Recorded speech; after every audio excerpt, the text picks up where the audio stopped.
If your website is service oriented, then you might want to use the service section right over here. So I'm just going to click on add a new section right over here. And then on the left side, there's the service section right over here on the bottom, just like that. So there's services, as you can see.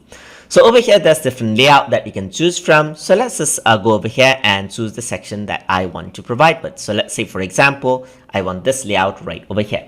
So services section is just like your skills section right over there. And then over here, you can change out the image just like that. So you can go over here and edit out the image right over here, edit and replace, and choose the image of your liking from right over here. So you can go to replace just like this and choose any other picture that you want to apply from your library.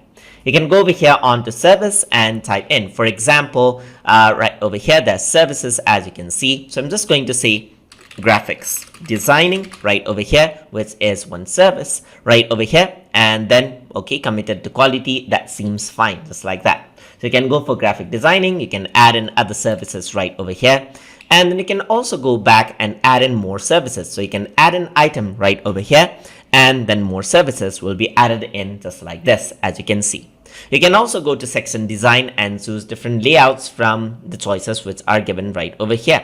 So you can go over here and see that there's the services right over here, like this layout section, and you can see that there's 4 services which is shown off just like this. You can also go over here and change out services like this and so forth. And that is how you can work with the services section by using Wix ADI. So hope you guys learned something as always. And as always, please like, comment, share, and subscribe.